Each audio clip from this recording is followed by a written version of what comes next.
Eu convido a igreja, aos amados irmãos, para a leitura da palavra de Deus, que se encontra no Evangelho de Marcos, capítulo 16. Nós vamos ler do versículo 1 ao versículo 20, todo o capítulo 16.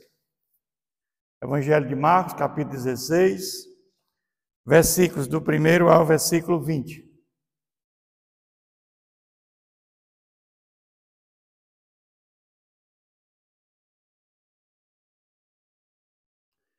Passado o sábado, Maria Madalena, Maria, mãe de Tiago e Salomé, compraram aromas para irem balsemá-lo. E muito cedo, no primeiro dia da semana, ao despontar do sol, foram ao túmulo. Dizia umas às outras: quem nos removerá a pedra da entrada do túmulo? E olhando, viram que a pedra estava removida, pois era muito grande. Entrando no túmulo, viram um jovem assentado ao lado direito, vestido de branco, e ficaram surpreendidas e atemorizadas. Ele, porém, lhes disse: não vos atemorizeis, buscai a Jesus o Nazareno, que foi crucificado. Ele ressuscitou, não está mais aqui. Vede o lugar onde o tinham posto. Mas ide, dizei a seus discípulos e a Pedro, que ele vai adiante de vós para a Galileia. Lá o vereis, como ele vos disse. E saindo elas fugiram do sepulcro, porque estavam possuídas de temor e de assombro e de medo, nada disseram a ninguém. Havendo ele ressuscitado de manhã cedo, no primeiro dia da semana, apareceu primeiro a Maria Madalena, da qual expelira 7 demônios. E partindo ela, foi anunciá-lo àqueles que, tendo sido companheiros de Jesus, se achavam tristes e choravam. Estes, ouvindo que ele vivia e que fora visto por ela, não acreditaram. Depois disto, manifestou-se em outra forma a 2 deles que estavam a caminho para o campo. E indo eles o anunciaram aos demais, mas também a estes 2 eles não deram crédito. Finalmente apareceu Jesus aos 11, quando estavam à mesa, e censurou-lhes a incredulidade e dureza de coração, porque não deram crédito aos que o tinham visto já ressuscitado. E disse-lhes: ide por todo o mundo, pregai o evangelho a toda criatura. Quem crê e for batizado será salvo, quem, porém, não crê será condenado. Esses sinais hão de acompanhar aqueles que creem em meu nome. Expelirão demônios, falarão novas línguas, pegarão em serpentes, e se alguma coisa mortífera beberem, não lhes fará mal. Se impuserem as mãos sobre os enfermos, eles ficarão curados. De fato, o Senhor Jesus, depois de lhes ter falado, foi recebido no céu e assentou-se à direita de Deus. E eles, tendo partido, pregaram em toda parte, cooperando com eles o Senhor e confirmando a palavra por meio de sinais que se seguiam. Até aqui, irmãos, amém? Vamos pedir a Deus sobre esse momento. Senhor, nosso Deus e Pai, nós somos gratos a Ti pela oportunidade de ouvir a Tua voz através da Tua palavra e a pregação do Evangelho neste momento, Pai. Pedimos que Teu Santo Espírito venha nos dar o entendimento, o discernimento, para cada vez mais termos o aprendizado da Tua palavra, Pai. Que o nosso coração esteja aberto para internalizar tudo aquilo, Senhor, que nós precisamos, Pai querido. Que possamos sair aqui edificados e cada vez mais confiantes, Pai. Que a Tua palavra é inerrante, que a Tua palavra é vida, é luz para todos aqueles que venham a crer nela. Em nome de Jesus, amém. Meus irmãos, à luz desse texto bíblico, eu quero falar do seguinte tema: a obra de Deus na redenção. Esse texto ele fala da ressurreição de Jesus. Mas eu quero, através desse texto,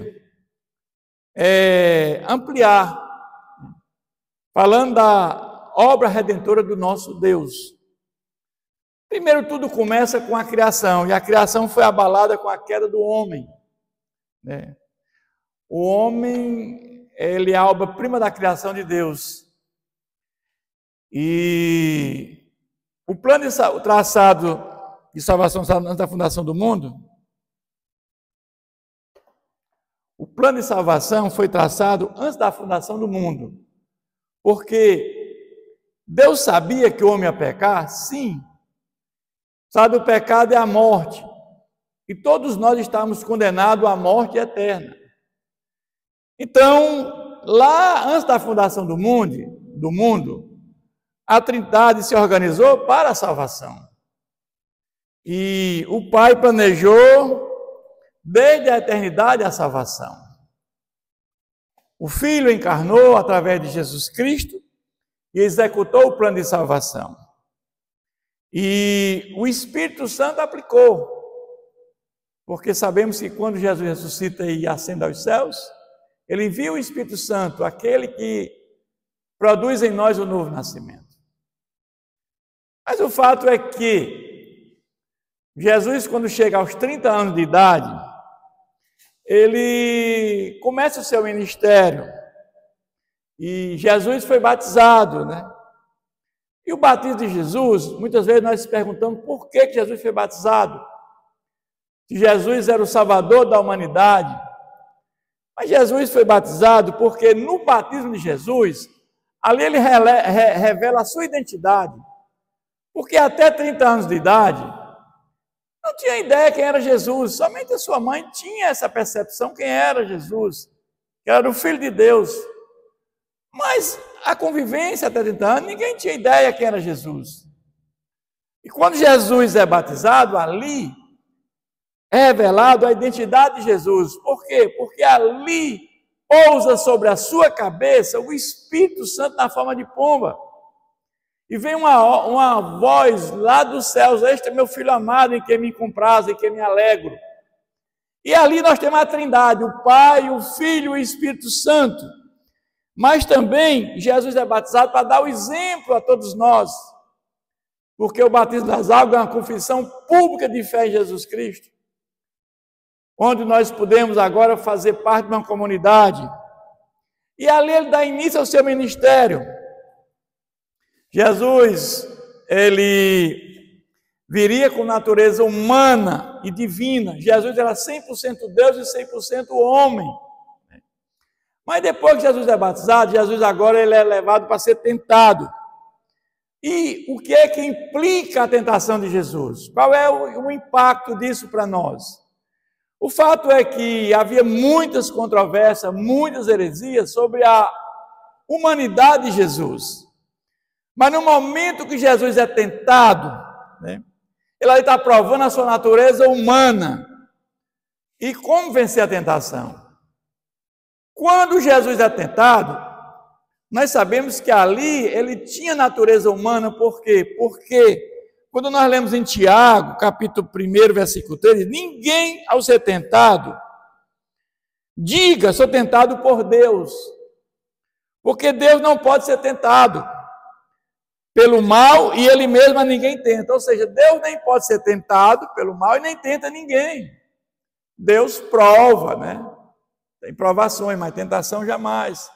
Então, no momento que Jesus é tentado, ali nós temos a consciência da humanidade de Jesus. Ele é 100% Deus, 100% homem. E ali ele nos ensina como é que nós podemos vencer a tentação. E ele vence com o poder da palavra. E assim também ele dá esse exemplo para nós. Ou seja, quando nós sabemos que o inimigo ele pode oprimir e causar possessão em alguns, mas nós que temos o Espírito Santo jamais podemos ter possessão. Mas um crente pode ter opressão? Sim, mas possessão não, porque o Espírito Santo que habita dentro do crente jamais permitiria que isso acontecesse. Mas o fato é que após Jesus ser batizado, ser tentado, ali ele vai morar em Cafarnaum depois de 30 anos, para se cumprir a profecia do profeta Isaías. E ele começa seu ministério pregando, ensinando e realizando milagres. E Jesus ele fez 35 milagres quando esteve entre nós.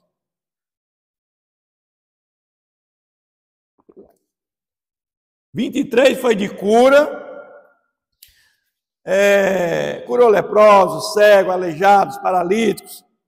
9 foi sobre a natureza, transformou água em vinho, ele transformou peixe, transformação de pães e peixes, né? Multiplicação de pães e peixes, e andou sobre o mar. E 9 foi de ressurreição.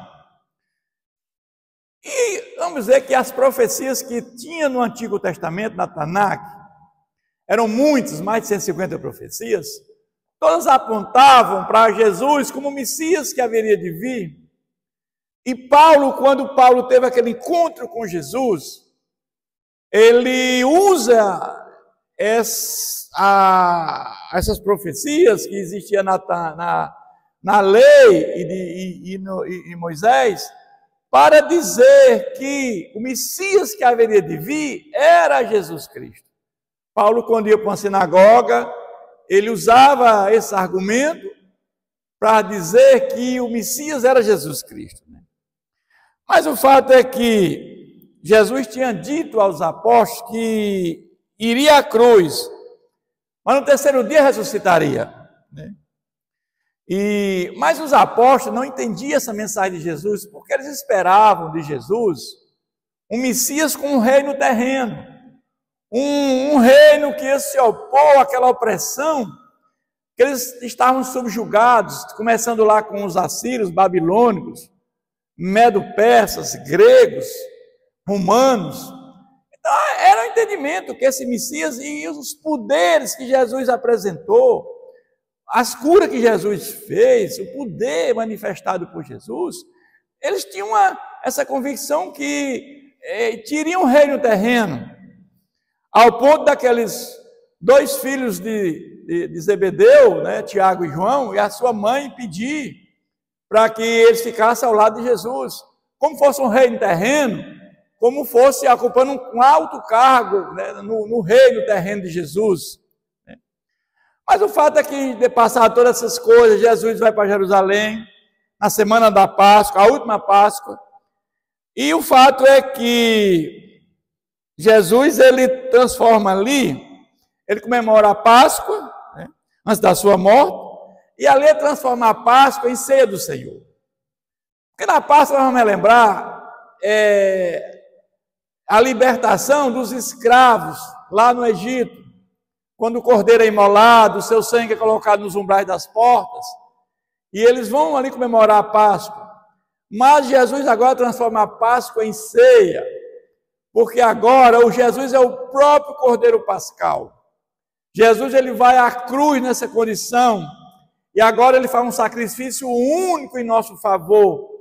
Ele derrama o seu sangue para a remissão dos nossos pecados.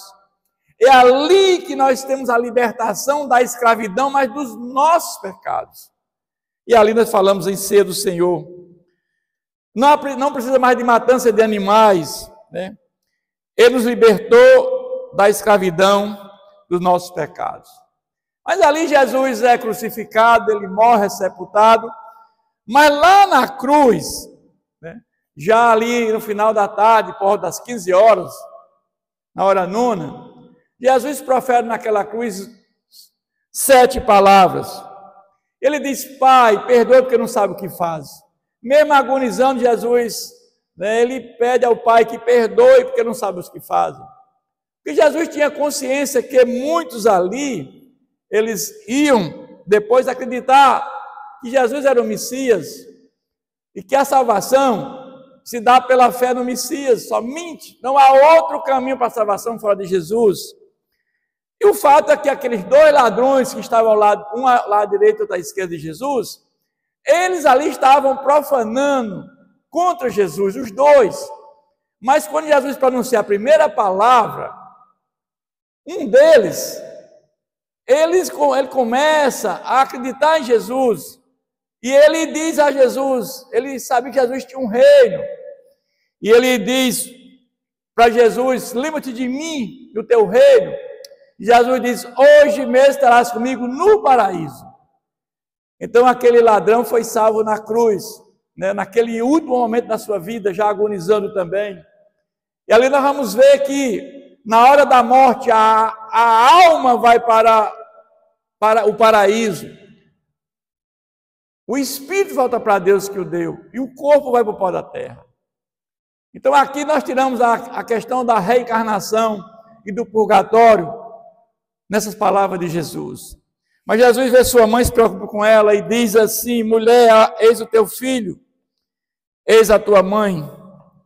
Mas o momento mais difícil de Jesus é quando ele diz: Deus meu, por que me desamparaste? Porque naquele momento ali Deus desampara seu filho para que ele morresse. Porque se Jesus não morre naquela cruz, todos nós estávamos fadados à morte eterna. Não haveria salvação para a humanidade sem a morte de Jesus. E somente Jesus podia fazer aquilo, porque foi o único nascido de mulher que não teve pecado. Foi gerado pelo Espírito Santo e não teve pecado. Todos os que descenderam de Adão são pecadores. Nós mesmos regenerados, mesmo justificados pela fé de Jesus, co-herdeiros com Cristo, adotados na família de Deus, continuamos pecadores. Só que o nosso pecado agora é acidental, ele não é mais deliberado. E ali ele diz naquela cruz: está consumado o plano traçado antes da fundação do mundo, em que o salário do pecado é a morte. E ali Jesus veio morrer para que nós tivesse na condição de salvação e vida eterna. Ele veio nos religar com Deus, aquilo que nós tínhamos perdido lá no Éden, com a morte espiritual, o afastamento do homem de Deus agora, ele veio para nos religar. E Jesus foi sepultado e ressuscitou ao 3º dia, conforme prometido. Mas o fato é que a melhor notícia que tivemos em todos os tempos foi a ressurreição de Jesus. Não tem notícia maior do que essa. Porque se Jesus não tivesse ressuscitado, todos nós estaríamos condenados à morte eterna. Se Jesus não tivesse ressuscitado, todos aqueles em qualquer época de todas as épocas que colocaram a fé no Messias, estão livres da condenação eterna e terão vida eterna.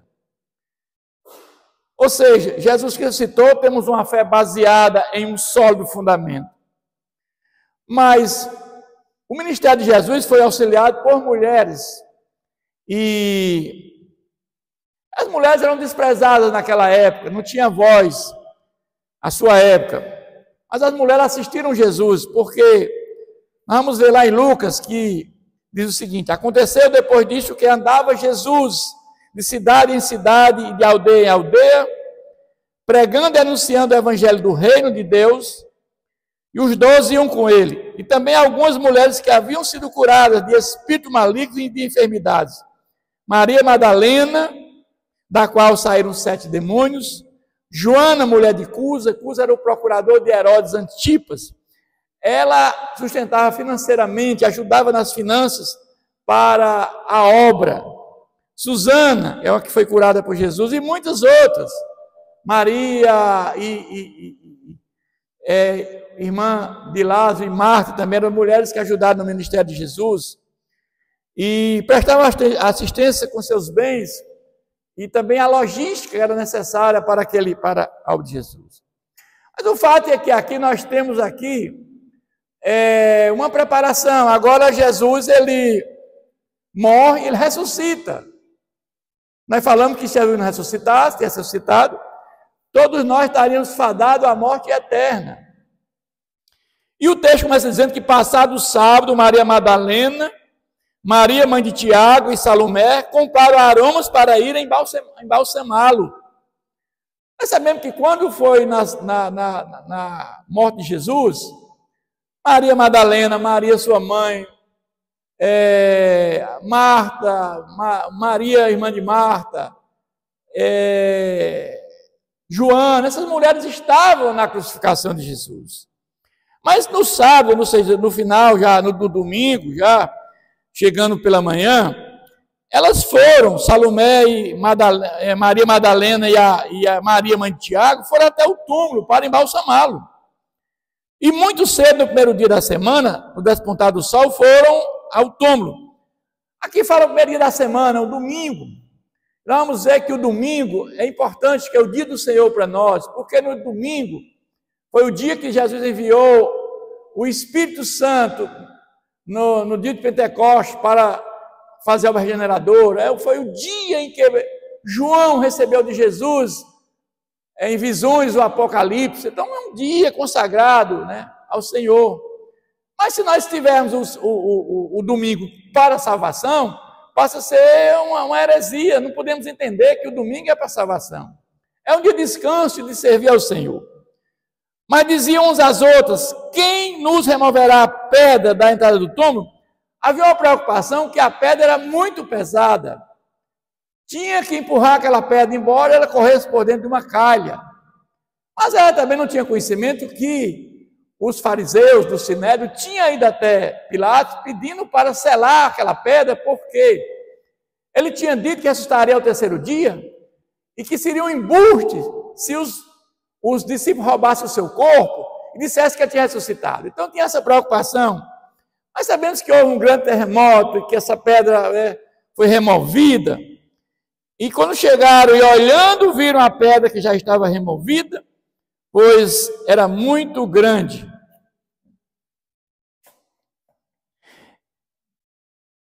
Entrando no túmulo, viram um jovem assentado ao lado, vestido de branco, e ficaram surpreendidos e atemorizados. Ele, porém, lhes disse: não vos atemorizeis. Buscar Jesus o Nazareno, que foi crucificado, era um anjo que estava ali dentro do túmulo. Ele ressuscitou. Então esse anjo diz para Maria e para Salomé e para a mãe de Tiago: olha, ele ressuscitou.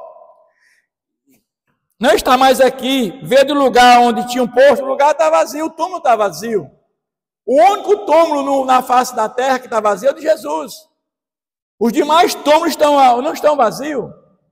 Maomé, Confúcio, Buda e tantos outros líderes religiosos, o túmulo não está vazio. O único túmulo vazio é o de Jesus, porque Jesus vive e reina para todo sempre. Louvado seja Deus. Mas ide dizer a seus discípulos e a Pedro que ele vai adiante de vós para a Galileia. Interessante é que ide dizer aos discípulos e a Pedro. Por que ele manda dizer aos discípulos e a Pedro? Pedro não era discípulo de Jesus, não era apóstolo? Era. Mas o fato é que Pedro tinha negado Jesus 3 vezes, né? E Jesus sabia, né, que Pedro não se achava mais digno de ser apóstolo. Vamos entender que Jesus venceu a morte, né? E ele é a primícia dos que dormem. Porque dos que ressuscitaram, somente ele está vivo. Os demais que foram ressuscitados morreram. Mas ele vai dizer aqui no versículo 7 ainda, né? Que lá o vereis como ele vos disse. E quando Pedro nega Jesus 3 vezes, e ele talvez não se achasse mais digno de ser apóstolo. Mas, meus irmãos, o único pecado imperdoável é blasfemar contra o Espírito Santo. Porque todo pecado, qualquer pecado na face da terra, se houver arrependimento e fé, é perdoável, é perdoado. Blasfemar contra o Espírito Santo, porque o Espírito Santo é que nos faz a regeneração, é aquele que nos faz o novo nascimento, e se você blasfema contra ele, não há salvação. Agora eles vão entender que o reino de Deus, o reino de Jesus é espiritual, e não era um reino terreno. E agora aqueles discípulos de Jesus que negaram Jesus, que traíram Jesus, que correram com medo naquele momento, né? Se afastaram de Jesus, eles agora têm a consciência quem é Jesus. Ele é o Messias, Ele é o Salvador da humanidade, Ele é o Rei dos Reis, Senhor dos Senhores, Ele é o Salvador da humanidade. Eles agora não têm mais medo da morte, eles passam a ser chamados do caminho, seguidores de Cristo. Ele não tem mais medo de pregar com intrepidez, com coragem. Mesmo que a morte venha, não há mais medo. Mas Jesus, ele, depois da sua ressurreição, ele ainda passa 40 dias entre nós. E ele apareceu 12 vezes, 12 aparições aos apóstolos, algumas vezes, a 500, aos 2 de Emaús, né? E Jesus está lá, eles estavam na Galileia, Jesus demora um pouco, e eles estão lá, demorou, e eles foram pescar. E passaram a noite pescando, amanheceu o dia, não tinham pego nada, nem um peixe. E o fato é que Jesus, de longe, um pouco distante, ele pergunta, né, se tinha peixe. Ele disse, não pegamos nada. E Jesus manda que jogue a rede do lado direito do barco. E ali, quando eles lançam a rede, eles pegam 153 peixes, como está lá na palavra de Deus. E ali eles reconhecem que ali é Jesus, embora não confrontem, mas eles reconhecem que ali é Jesus. Jesus é a esperança de vida, irmãos, em qualquer situação ou circunstância. E devemos ter uma comunhão plena com Deus para receber bênçãos sem medidas. Mas o fato é que depois desse momento ali desses peixes, Jesus interroga Pedro. E por 3 vezes ele pergunta, Pedro, tu me amas? Pedro, tu me amas? Pedro, tu me amas? E ali Pedro reconhece naquele momento que ele está se referindo, aquele momento em que ele negou Jesus por 3 vezes.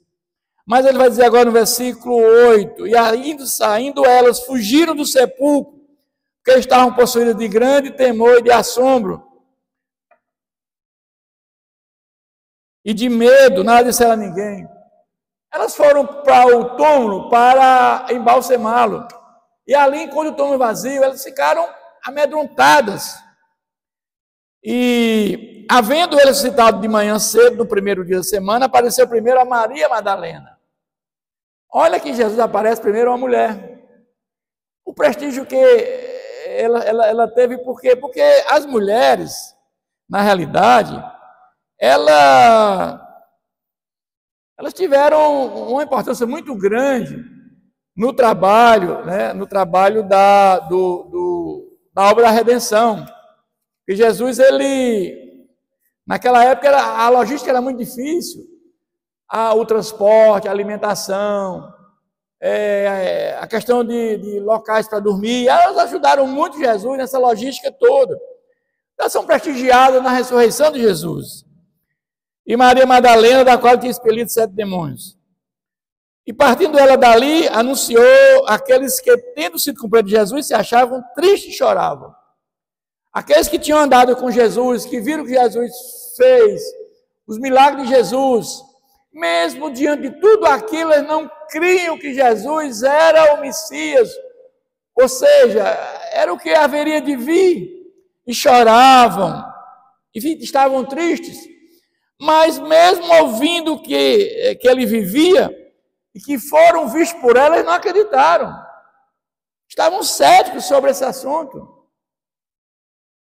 Eles viram Jesus fazendo muitos milagres, ressurreição de 3 pessoas mortas. Ele disse que estaria no terceiro dia. Mesmo assim, não creram.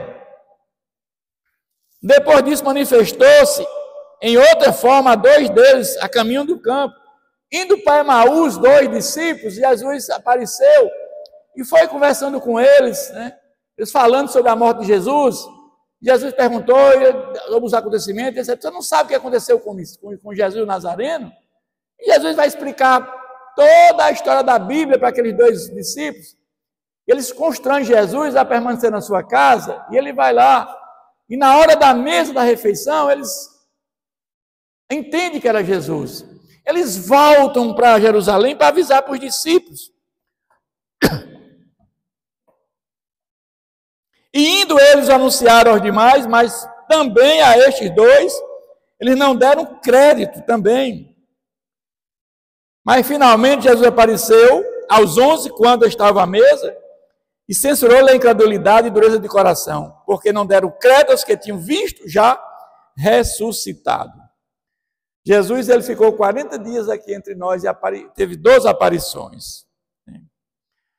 Mas agora Jesus, ele vai agora nos comissionar para evangelizar. Ou seja, a obra redentora de Jesus começa lá antes da fundação do mundo, com a programação que foi feita para que o Messias viesse, que ele morreria naquela cruz em nosso lugar, trazendo a graça salvadora como fundamento da salvação. Agora ele vai dar uma ordem para evangelizar, levar a palavra de Deus para o mundo, porque tudo começa com a palavra de Deus. Finalmente apareceu Jesus aos 11, quando estava à mesa, censurou-lhe a incredulidade e dureza de coração, porque não deram crédito aos que tinham visto ressuscitado. E disse-lhe: ide por todo o mundo e pregar o evangelho a toda criatura. Quem crê e for batizado será salvo.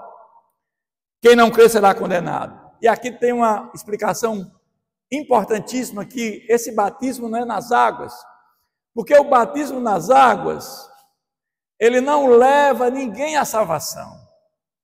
O batismo nas águas é uma confissão pública de fé. O batismo que aqui se refere a Mateus 16,16, é o batismo em Cristo, é o batismo pelo Espírito Santo, na cruz. É na cruz que nós somos batizados, na sua ressurreição, na sua morte. É quando nós temos a confiança e colocamos a fé em Jesus Cristo. É nesse batismo, é o batismo em Cristo, o Espírito Santo é o batismo que nos salva. O ladrão na cruz, ele não teve o batismo nas águas, ele teve o batismo em Cristo, naquele momento.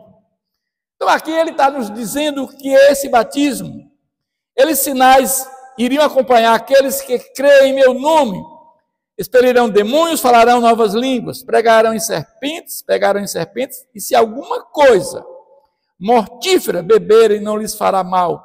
Se puserem as mãos sobre enfermos, ficarão curados. Então Jesus, ele ascende aos céus, ele manda o Espírito Santo, e através desse Espírito Santo, esses apóstolos agora são fortalecidos, eles agora vão fazer coisas maiores do que o que Jesus fez, como Jesus tinha dito, porque eles chegam a curar pessoas trazendo objetos, eles chegam a curar pessoas só com a sombra. Muitos botavam enfermos nas ruas, quando Pedro passava, curava. Aconteceu com Paulo também. Então eles fizeram coisas maiores do que Jesus, como o próprio Jesus tinha dito, pelo poder do Espírito Santo. Esses homens agora deram a vida por Jesus, não tinham mais medo, porque agora sabia verdadeiramente quem era Jesus. Mas só vieram a crer verdadeiramente em Jesus depois que viram Jesus ressuscitado. E depois disso, Jesus, de fato, o Senhor Jesus, depois de ter falado, recebido no céu, e assentou-se à direita de Deus. Então eles agora veem Jesus subindo aos céus, e Jesus agora está lá na direita do Pai. Jesus, esse mesmo Jesus, voltará uma segunda vez. E quando Jesus voltar pela segunda vez, nós teremos dois eventos marcantes.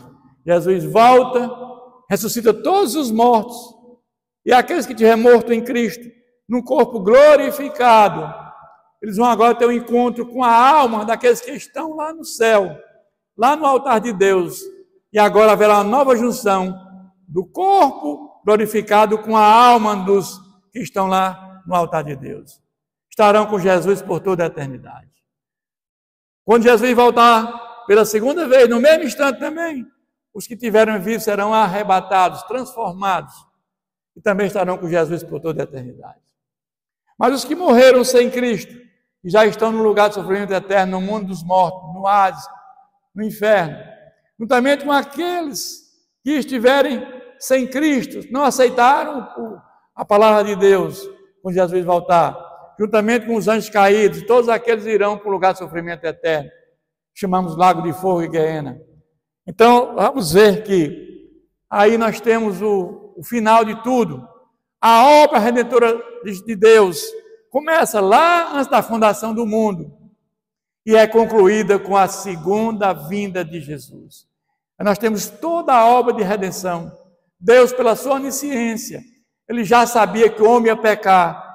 Ele já preparou tudo isso, porque Deus é amor, Deus é misericórdia, Deus é bondade. E Ele jamais deixaria que o homem caído fosse condenado à morte eterna sem ter uma esperança de salvação. Jesus veio trazer a graça salvadora como fundamento da nossa salvação. E aqueles que colocam a fé em Jesus Cristo, esses terão salvação e vida eterna. E eles, tendo partido, pregaram em toda parte, cooperando com eles o Senhor, confirmando a palavra por meio de sinais que se seguiam. Então, meus irmãos, esse texto é muito rico porque a obra de Deus na redenção, ela é perfeita. Ela começa lá no Éden, com a queda do homem, e é consolidada com a segunda vinda de Jesus. O reino de Deus iniciou-se com a primeira vinda e será concretizado com a segunda vinda de Jesus. Jesus vive, está lá no céu, e voltará uma segunda vez para julgar, levar todos que morreram em Cristo, estiverem vivos em um corpo glorificado. Estaremos com Jesus por toda a eternidade, no novo céu e na nova terra. E a minha oração é que busque a Deus enquanto há tempo. Hoje temos o juízo parcial de Deus com misericórdia. As trombetas estão sendo tocadas. Mas quando a sétima trombeta tocar, não há mais nenhuma chance de salvação. É o juízo de Deus sem misericórdia. Então, mas na sua segunda vinda, não haverá mais nenhuma chance de salvação. Cuide da sua alma enquanto há tempo. Que a única coisa que levamos quando morremos é a nossa alma. E assim que morremos, como está em Hebreus 9, 27, ao homem é dado morrer uma única vez, segue-se o juízo. Após a morte, imediatamente, a nossa alma ou vai entrar em gozo, lá no altar de Deus, no paraíso, ou vai estar no Hades, no Sheol, o mundo dos mortos, no lugar de sofrimento já, aguardando a segunda vinda de Jesus. São lugares intermediários, porque o lugar definitivo para todos os que creram em Jesus é o novo céu e a nova terra.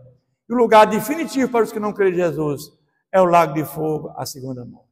Busque a Deus enquanto há tempo. Que Deus continue nos abençoando sempre. Eu convido os irmãos a fechar seus olhos, curvar suas cabeças. Vamos agradecer a Deus por mais esse momento. Senhor, nosso Deus e Pai, obrigado por esta palavra, Senhor, que o Senhor traz para nós nos seus ensinamentos, Pai. O quanto é importante para nós saber que um dia, aqueles que colocaram a fé em Jesus Cristo, aqueles que vivem uma vida em plena comunhão com o Senhor, que vão perseverar até o fim das suas vidas. O Senhor, por presciência, já sabia de todos aqueles que vão ter esse momento, já escreveu o nome no livro da vida, Senhor. E, uma vez salvo, não há como perder a salvação, porque os que estão selados pelo Teu Santo Espírito, Pai, co-herdeiro com Cristo, estarão um dia contigo por toda a eternidade. Obrigado, Pai, pelo a grande redenção que o Senhor traz para todos nós. Oramos em nome de Jesus. Amém.